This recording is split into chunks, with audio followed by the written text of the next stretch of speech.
கூட நடக்கும். என்ன லட்சம் போட்டோம் நம்பர் வாங்க 4 பிளேடு ஆகுது 50 லட்சம்.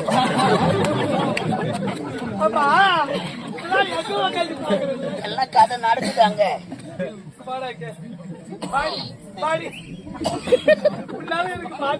வராது வராது. என்கிட்ட எப்படி வரும்? ஆளு மதிப்பா இருந்தா வரும்.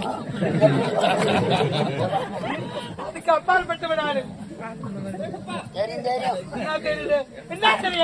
எல்லாம் படிச்சு நம்மளை வச்சு சுத்தி காஞ்சாம்பருக்காரன் முழுவாடி கம்பெனி வந்து காயும் முழுறாங்க 1 லட்சம். ஊர் கட்டு கூட நான் வாய் பூசி கும்பிடுமா பண்ணிக்கிறேன். அப்படிலாம் பேசக்கூடாது. மருதாடு கம்பெனி 5 வருஷமா குப்பை கொட்டினேன். தெரியல கொட்டா பின்னாடி உனக்கு வேலை அப்படி யாரும் சேர்ந்தது கிடையாதா? எல்லாம் பழைய மாப்பிள்ளைங்க தான் வராங்க.